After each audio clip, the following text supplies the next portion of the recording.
हाय, hello, नमस्कार. मी उज्ज्वला आपल्या सर्वांचं आणि माझ्या गोड मैत्रिणींचं अगदी मनापासून स्वागत करते.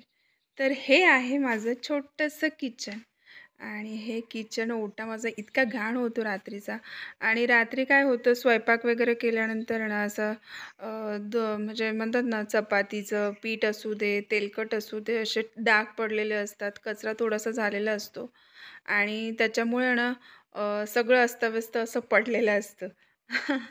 तर मी काय करते, आपलं जेवण वगैरे झालं, की मस्त अशी भांडी वगैरे तर मी आधीच घासून घेते आणि मग त्याच्यानंतर आहे ना, मी ओटा घासायला घेते. ओटा मी माझ्या स्क्रबरने असं मस्त लिक्विडने घासून वगैरे घेते.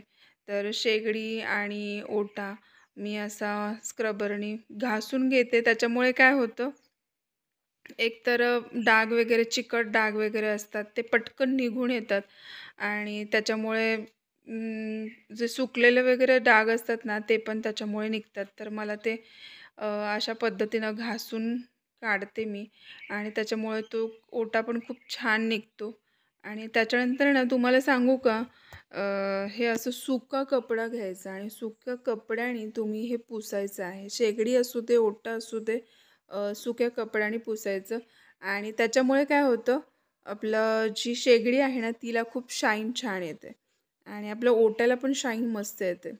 तुम्ही एकदा ट्राय करा या गोष्टी आणि तुम्ही जर ओला कपडा घेतला आणि ओल्या कपड्याने जर तुम्ही पुसलं ना, तर एकतर नाही का, त्या साबणाचा तर ओलसरपणा किंवा ते तसंच राहतं आणि त्याच्यामुळे नंतर असे डाग पडतात.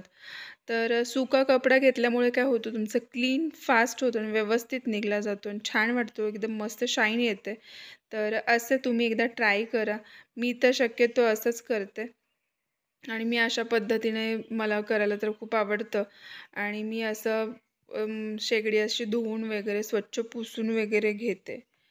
तर तुम्हाला सांगू का, आपला जास्तीत जास्त वेळ ना मैत्रिणींनो स्वयंपाकघरातच जातो. त्यामुळे ना आपलं किचन आहे ना खूप स्वच्छ आणि आपली शेगडी पण खूप मस्त अशी ठेवायला पाहिजे.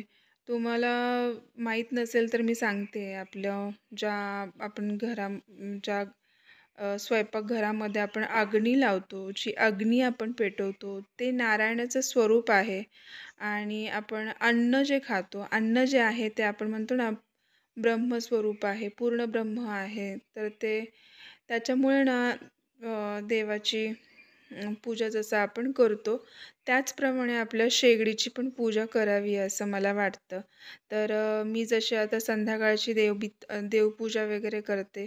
जसं देवांना आपण हळदी, कुंकू, धूप, दीप असं लावून पूजा वगैरे जसं करतो, तशाच पद्धतीनं मी माझ्या शेगडीचा आणि माझ्या किचन ओट्याला असं स्वास्तिक वगैरे काढून मी स्वास्तिकची पूजाही करते आणि मी म्हणतात ना दर दिवसाला मी हे रात्री करते आणि मस्त असं स्वच्छ माझा ओटा रोज पुसून मी घेते. मला खूप आवडतो तो आणि त्याच्यामुळे सांगू का मैत्रिणींनो, खूप छान वाटतं आणि बघा ना तुम्ही, जेव्हा तुम्ही सकाळी उठता आणि असं स्वच्छ किचन जेव्हा तुम्ही बघता, त्यामुळे तुमचा मूड पण खूप फ्रेश राहतो.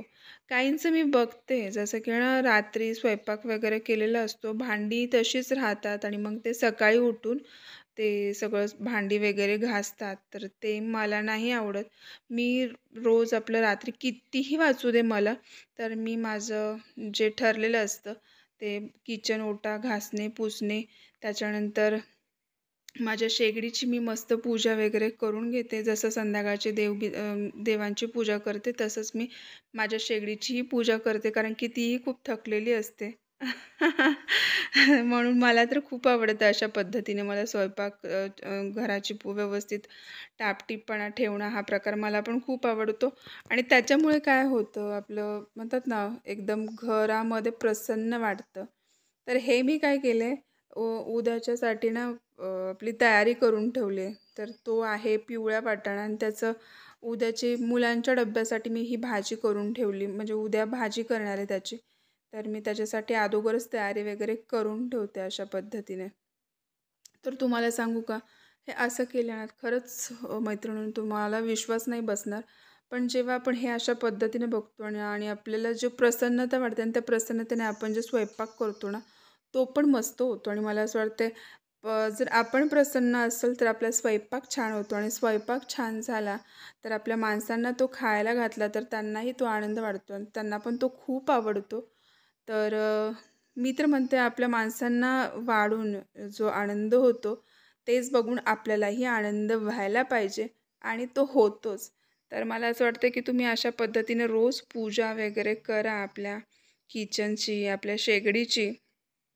तर तुम्हाला पण खरंच खूप छान वाटेल आणि मीही अशाच पद्धतीने सगळी रात्रीची भांडी असू दे, हे ना माझं वापरण्याचं पाणी आहे, पिण्याचं पाणी आहे, जे मी माझ्या जेवणालाही वापरते आणि पिण्यासाठी पण वापरते.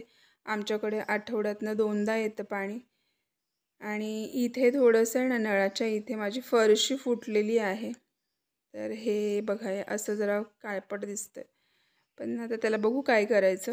पण मैत्रिणींनो तुम्ही जर अशा पद्धतीनं जर केलंत ना म्हणजे अशी स्वच्छता केलीत ना तर तुम्हाला पण खूप फ्रेश वाटेल आणि मस्त वाटेल स्वयंपाक करायला पण. एकदा ट्राय करा, करून बघा आणि मला सांगा तुमची कमेंट मला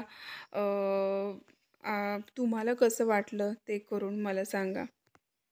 तर मैत्रिणींनो हा व्हिडिओ तुम्हाला कसा वाटला आणि हे बघून तुम्हाला तुमच्या प्रतिक्रिया कमेंटद्वारे मला कळवा. जेणेकरून मला पण पुढचे व्हिडिओ टाकायला खूप आवडेल. तर अशा पद्धतीनं माझं किचन दिसतं. तुम्ही बघू शकता.